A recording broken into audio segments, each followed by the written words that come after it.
Le pharisaïsme au regard du christianisme.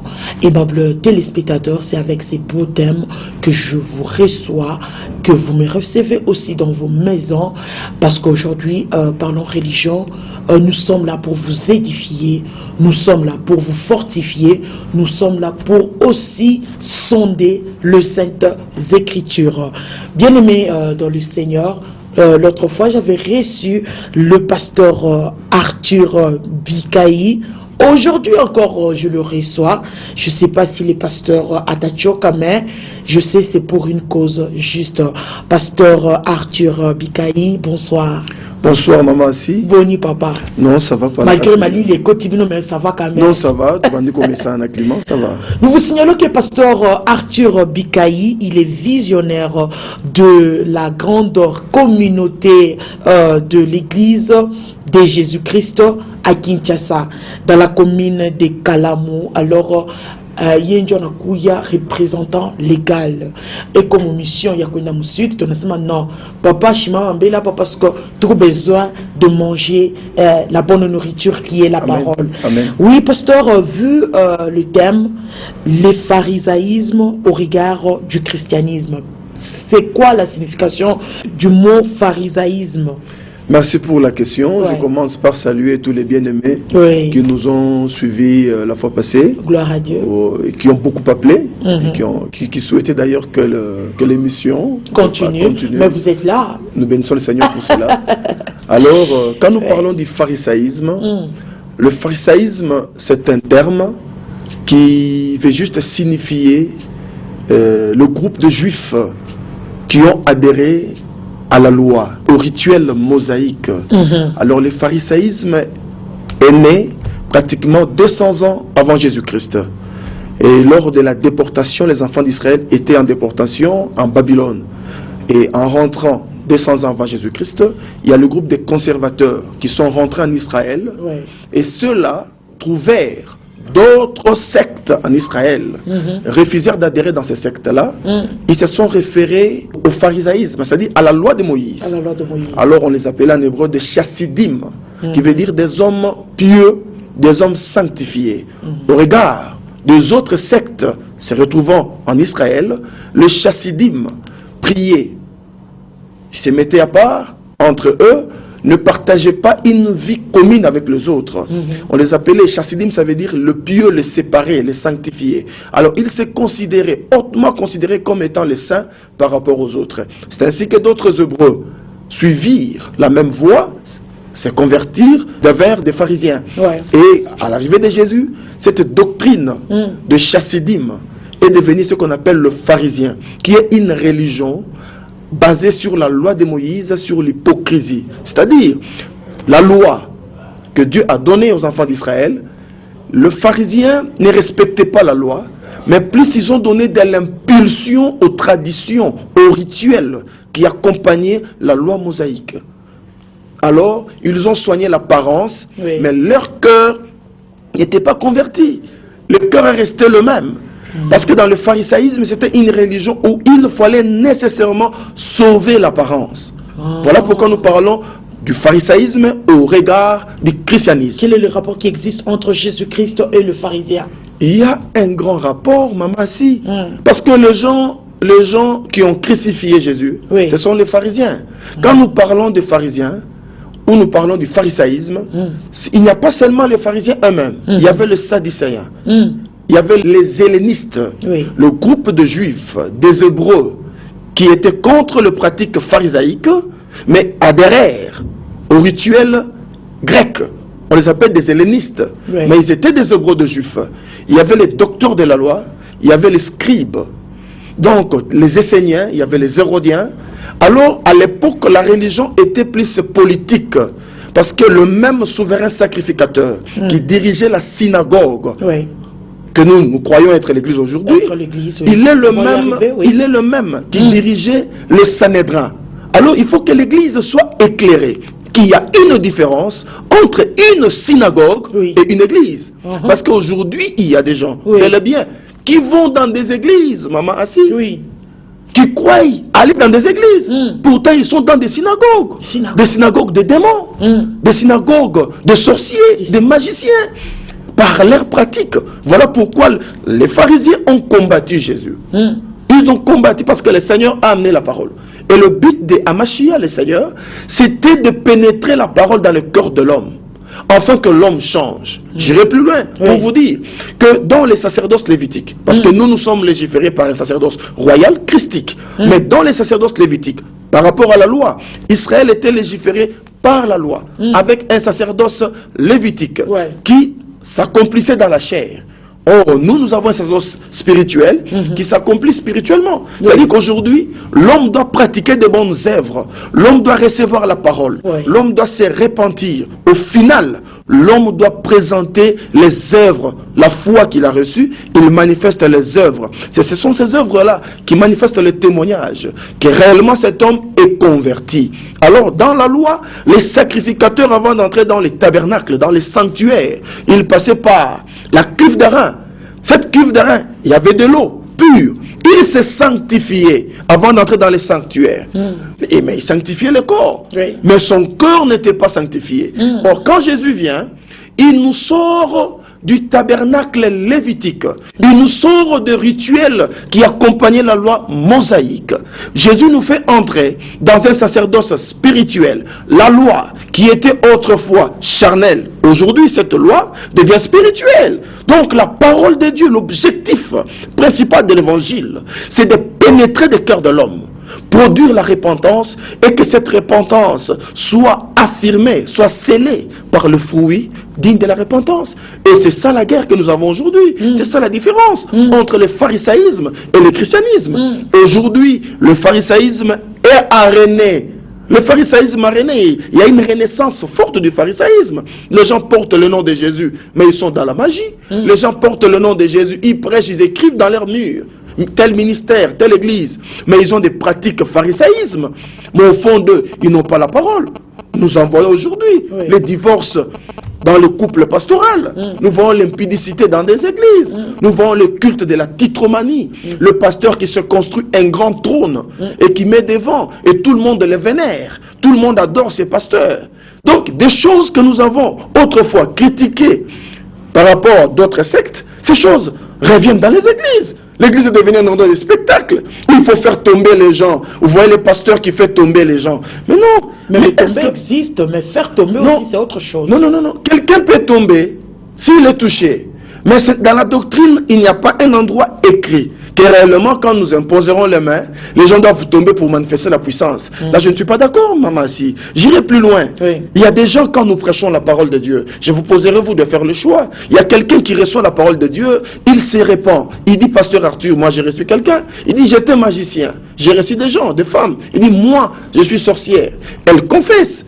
Choisirez-vous une femme qui, après avoir écouté la parole, confesse le mal qui était dans son cœur, ou vous choisirez celle qui est tombée 10 fois, mais on ne sait pas voir les œuvres. Le but, l'objectif, tomber ou pas tomber, nous devons voir les œuvres de la repentance. Aujourd'hui, tout le monde est dans les délivrances. Quelle délivrance? Il n'y a pas la délivrance sans la parole. Ce sont des délivrances pharisaïques, des prédications pharisaïques, des démonstrations pharisaïques.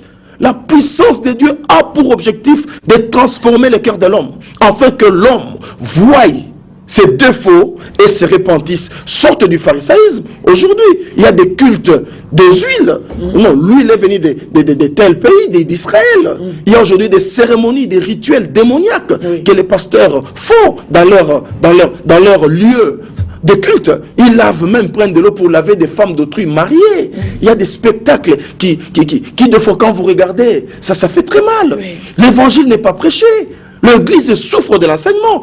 Et quand nous parlons du formalisme, dit au pharisaïsme, automatiquement, nous tombons sur l'église de Laodicée. Laodicée, c'était l'église du temps de la fin, qui regorge les caractéristiques de l'église du XXIe siècle, qui est caractérisé par le fantasmagorie, c'est-à-dire soignons l'image, donnons une image parfaite. Vous voyez des hommes de Dieu. Voilà, Ils achètent des jeeps, ils construisent des grands édifices pour impressionner. Ils ont des chaînes de télévision, ils parlent, ils montrent les gens qui sont tombés. Mais ils ne nous montrent pas la parole. L'Église, maintenant, a besoin d'être enseignée. On est fatigué de tous ces spectacles, du tombé, des cris, des recevoir. On va recevoir quoi? La délivrance vient par la parole de Dieu. En dehors de la parole de Dieu, il n'y a pas la délivrance. Donc, les hommes de Dieu doivent accepter de montrer. Parce que Jésus n'a pas dit allez de partout et faites des miracles. Ouais. Jésus a dit faites de toutes les nations mes disciples. Maman, si, qui est un disciple? C'est un élève, c'est une personne qui est assis en train d'écouter l'enseignement. Souvenez-vous en livre d'Éphèse, quand l'apôtre Paul se rend en Éphèse pour la première fois. Je vous rappelle, maman, si, apôtre Paul a fait 3 mois, c'était à la synagogue d'Éphèse. Mais l'apôtre Paul a été lapidé. L'apôtre Paul a été chassé dans l'église d'Éphèse.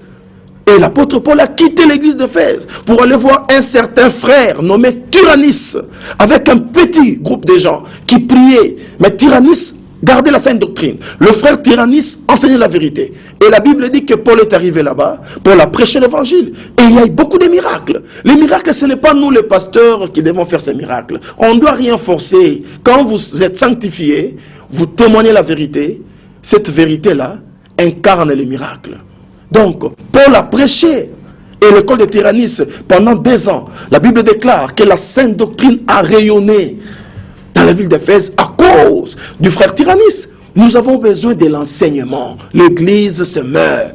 Les gens sont abrutis dans des pseudo-délivrances, dans des pratiques pharisaïques.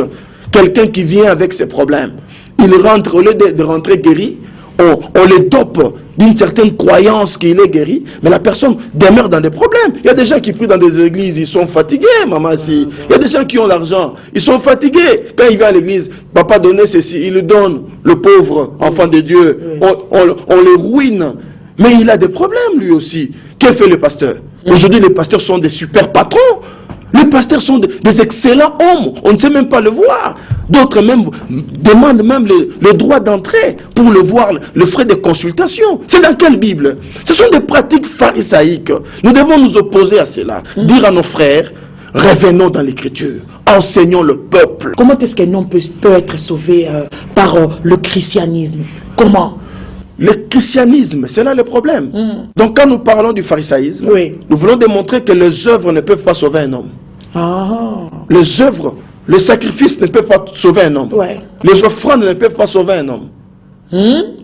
Oui, même les prières ne peuvent pas sauver un homme. On ne peut pas mettre la charrue avant le bœuf. Il faut d'abord que l'évangile, que le message du Seigneur soit transmis au peuple. C'est alors que le peuple, après avoir écouté le message, écouté la parole, ils vont avoir la foi. Et cette foi va faire naître en eux la repentance. Et ceux qui vont se repentir vont se repentir. Et après la repentance, ils vont confesser leur mal. Et ils vont adhérer au christianisme. Bien sûr, par la conversion, parce qu'ils doivent se convertir. Donc, parce que la repentance, c'est le changement d'esprit, changement de mentalité, changement de vie. Mais même si j'accepte Jésus, je change de vie. Mais il faut alors que je sois converti, que j'adhère à l'enseignement du christianisme, le vrai christianisme. Je ne parle pas du christianisme paganisé, ce que nous voyons dans les églises du copier-coller. Donc des enseignements qui se prêchent, qui ne sont pas assis dans les églises. Si vous regardez par exemple l'Apocalypse chapitre 2, quand on parle de l'église de Thyatire, de la 5e église, la Bible dit que les gens ont remplacé la parole de Dieu par les traditions. Ce que nous vivons aujourd'hui, ici chez nous. Il y a des églises où, quand vous arrivez, on vous dit, ici ne prêche pas ceci, ne dit pas cela. Ça, ce n'est pas l'église de Dieu. Parce que le but aujourd'hui, c'est ça le pharisaïsme. Mes brebis, mon frère. C'est quoi le pharisaïsme? Lisons dans Matthieu chapitre 23, parce que c'est ça, le livre clé du pharisaïsme. Il y avait les docteurs de la loi. C'était des hommes honorés. À cette époque-là, un docteur de la loi avait pratiquement la carrure d'un sénateur, respecté en Israël. Les Sanhédrins, c'était le cours suprême juif qui dirigeait. C'était les souverains sacrificateurs. Il peut être comparé comme le président du Parlement. Donc le pharisaïsme n'était pas une religion des pauvres, était une religion des riches, des hommes honorés. C'est ce que nous vivons aujourd'hui. On nous prêche la richesse de gauche à droite. Maman, si. C'est la richesse matérielle. C'est ça le pharisaïsme. On court vers le matériel, on abandonne le royaume. Mais Jésus a dit, cherchez d'abord le royaume des cieux et le reste vous sera donné par-dessus. Yoke wenze, kosomba biloko. Ata ba pesio matabisite. Ya motuya, somba biloko zongandaku. Yozu biloko na yomoko, obaki yango, pona matabis. Otiki na mbongo na yona biloko no pona matabis. Non, to lukana no bokonzi. Ndeko luka bokonzi. Netoko kwe na eloko to bengi, le christianisme, le vrai, qui commence par la repentance. La repentance. Les gens se répandent, se convertissent, changent de vie, adoptent l'enseignement du Christ, marchent conformément à l'évangile. Et les gens vont craindre Dieu marchant dans la sainteté. Le premier message de Dieu, c'est quoi, maman? C'est quoi? Je préfère que nous rentrons dans les Écritures. Oui. Quand Dieu dit à Moïse de construire le tabernacle, Dieu commence par dire à Moïse de clôturer le tabernacle par un ruban de couleur blanche, de fin rétor. Qu'est-ce que Dieu voulait dire? Que le premier message de Dieu, même quand vous lisez Lévitique 17, la Bible dit que vous qui voulez venir vers moi, soyez saints, car moi, votre Dieu, je suis saint. Aujourd'hui, le message de la sainteté, il est où aujourd'hui? Il y a des prostituées qui vont à l'église, les pasteurs les laissent parce qu'ils apportent de l'argent. Et le pasteur... Qu'est-ce qu'il va faire? Bouffe même le dîme. Mais il n'a pas de choix, lui il travaille pour le ventre. Parce qu'il y a des gens qui travaillent pour le royaume. Ce sont ces gens-là qui doivent éduquer la masse. Ce sont ces gens-là qui doivent enseigner le peuple afin que le peuple ait la connaissance. Qu'on ne puisse pas nous faire gober des pratiques pharisaïques, des prières pharisaïques aujourd'hui. Partout vous passez, pikamikono, sauter, betamaboko. Est-ce que Satan c'est un esprit, chicote. Maman, assis? Vous allez chicoter Satan comment? Un esprit. Même si les gens ne voient pas, ne comprennent pas. Jésus nous a donné l'autorité de chasser le mauvais esprit. On ne peut même pas les lier. Parce que Satan sera lié au millénium. Ce n'est pas nous qui allons lier Satan. C'est Dieu qui les liera lui-même. Nous, on n'a reçu que l'ordre de les chasser. Et nous les chassons. Au nom de Jésus. Qu'est-ce qu'il y a? Os chasser, mais en toi, il y a l'impudicité, il y a le mensonge. Mais comment est-ce que les démons peuvent... Mais les démons ne partiront pas. Au contraire, quand en vous, il y a le péché, les démons vont encore travailler en vous et vous nuire davantage. Souvenez-vous de sept fils d'Éphèse, de Séva. Paul chassait les démons au nom de Jésus.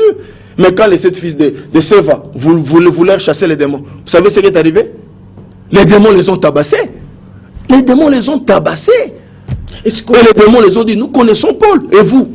Aujourd'hui, voyez le sort de tous ces pasteurs pharisiens, de prophètes pharisaïques, qui après avoir prophétisé, disent, voilà, il faut donner le fond de ceci, le fond de cela, le fond de cela. Ils prophétisent, ils visent le ventre. Ils prophétisent, ils visent l'argent.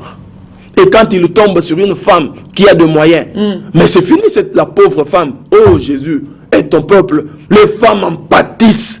Ce sont les proies des prophètes pharisaïques. Nous les femmes. La prophétie ne peut pas diriger un homme, maman, si. La prophétie exhorte, elle n'a que trois rôles. Elle exhorte, elle console, elle édifie. Mais non, papa, que faire?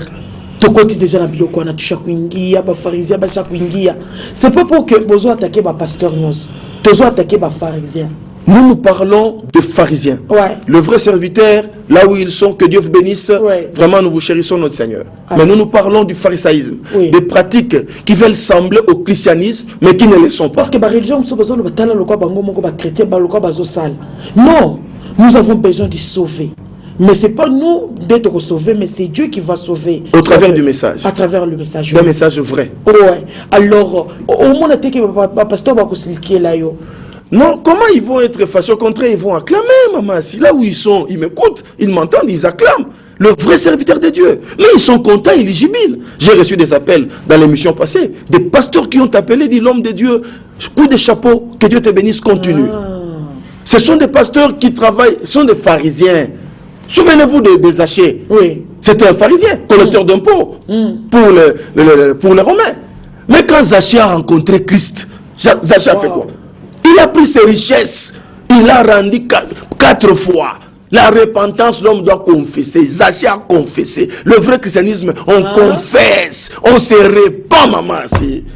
Nous prions avec des gens, il est sorcier, on ne dit rien. On prie avec quelqu'un, nous savons qu'il est dans la magie, on ne fait rien. On sait que ces frères-là, ils volent l'argent de l'État, on ne lui dit rien. C'est parce qu'il nous a acheté la parcelle de l'église. C'est parce que le frère a acheté la Jeep au pasteur. Et tout le monde se tait. C'est ça, c'est le pharisaïsme.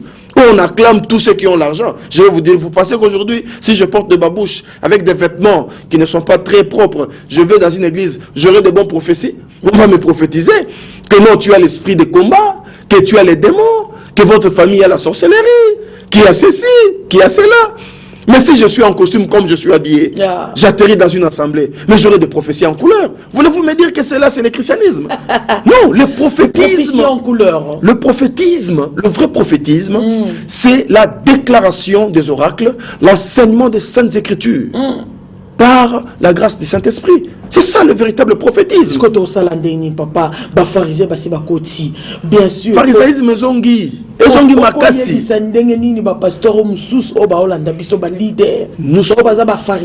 Qu'est-ce que vous pouvez dire? Nous sommes entrés.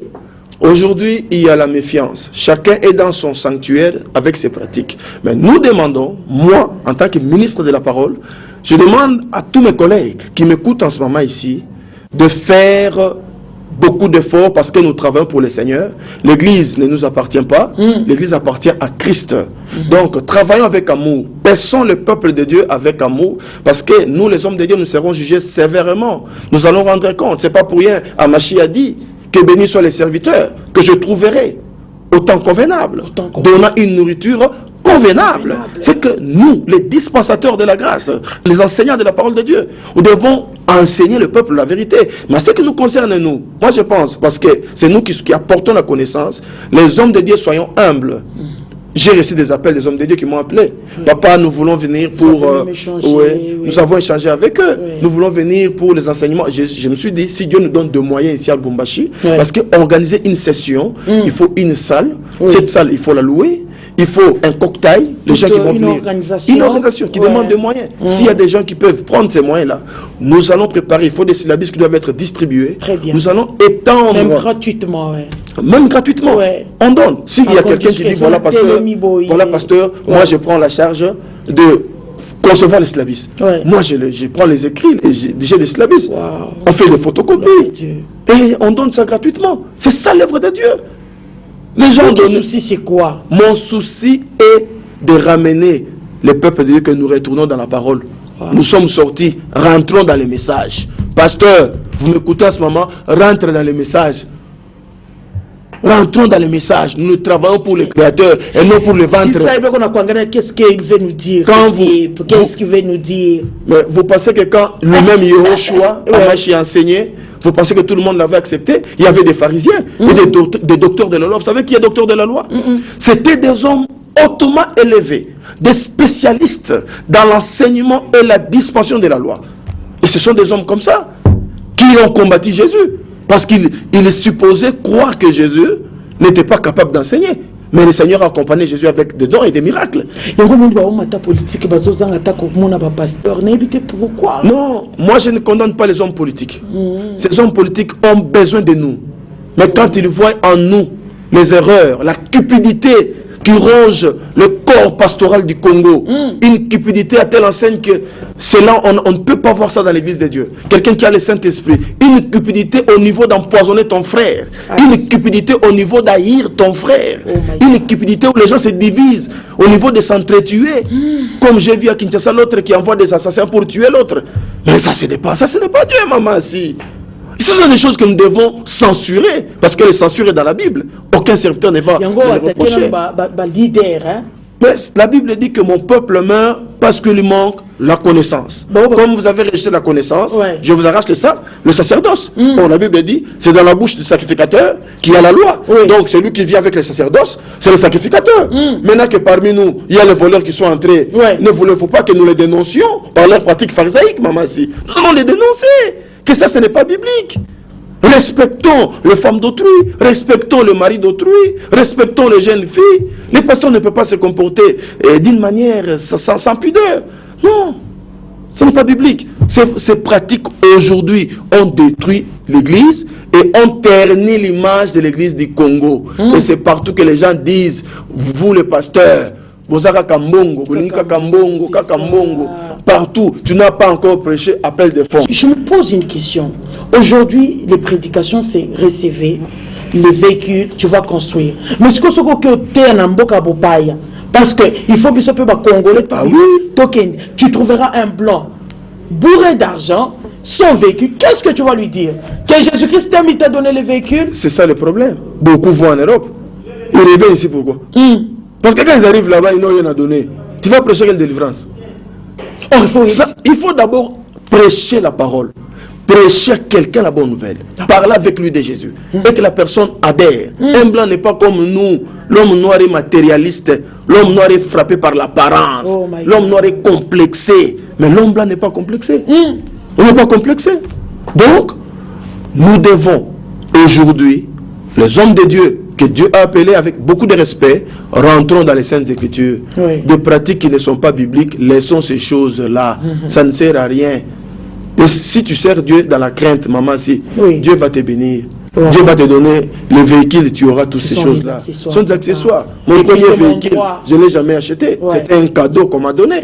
Je n'ai pas souffert pour l'avoir. Donc c'est pour dire, maman, ce sont des choses, quand tu travailles pour le Seigneur, Dieu va te prendre en charge. Si tu es honnête, Dieu te prendra en charge. Papa conseil Nino Kopesana, Mondiminos, Brady, parce que vous avez dit, vous êtes apôtre, vous êtes docteur, vous êtes prophète. Je n'ai pas tous ces ministères-là. Je ne suis qu'un enseignant des Saintes Écritures. Et j'aime qu'on m'appelle pasteur. Pasteur. J'aime être simple. Je ne veux pas me donner trop de titres pour me contredire moi-même. Non. Je préfère rester enseignant de la parole de Dieu. Non. Parce qu'aujourd'hui, les pharisiens ont beaucoup de ministères. Le pasteur pharisien. Le matin, il est apôtre. Le soir, il est prophète. Après-demain, il devient évêque. Et ce qui m'étonne, comment quelqu'un peut refuser le ministère pour devenir évêque? Oh, un évêque, c'est un bishop, c'est un ancien. Oh, un ancien, c'est nous les ministres qui le nommons, qui le plaçons. Tout ça, c'est parce que les gens sont derrière le culte de la tutromanie. Il veut devenir grand, il crée des noms. Évêque colonel, évêque général, évêque ceci. Ce n'est pas biblique. Vraiment, d'abord, les hommes de Dieu. Tout celui qui est fidèle dans une église ou dans une religion quelconque, qu'est-ce que vous pouvez donner comme et loko na pesi loko la toli d'abord na basali ya nzambe to zala na komi kitisa to linga na biso esika oyebite soko moni moninga ayebi koyela ko critiquer ete tunaye papa awa wa pesanga pole éclairenga qu'il m'éclaire voilà. La parole de Dieu. Donc éclairer nga pour avoir na moni pour les athées. Donc et pour terminer aussi na oitaliban na nzambe na sengi ba na nzambe ba na fanatisme. Ton lukato bika parce que le salut est individuel. Moko na moko. Chacun doit se repentir, abandonner les œuvres mortes, se dépouiller du vieil homme et revenir dans le Seigneur. Merci beaucoup, aimable téléspectateurs. La cité, le pasteur Arthur Bikayi, visionnaire ou encore représentant légal de la communauté Église de Jésus-Christ à Kinshasa, dans la commune de Kalamo. L'homme de Dieu a parlé, c'est bien.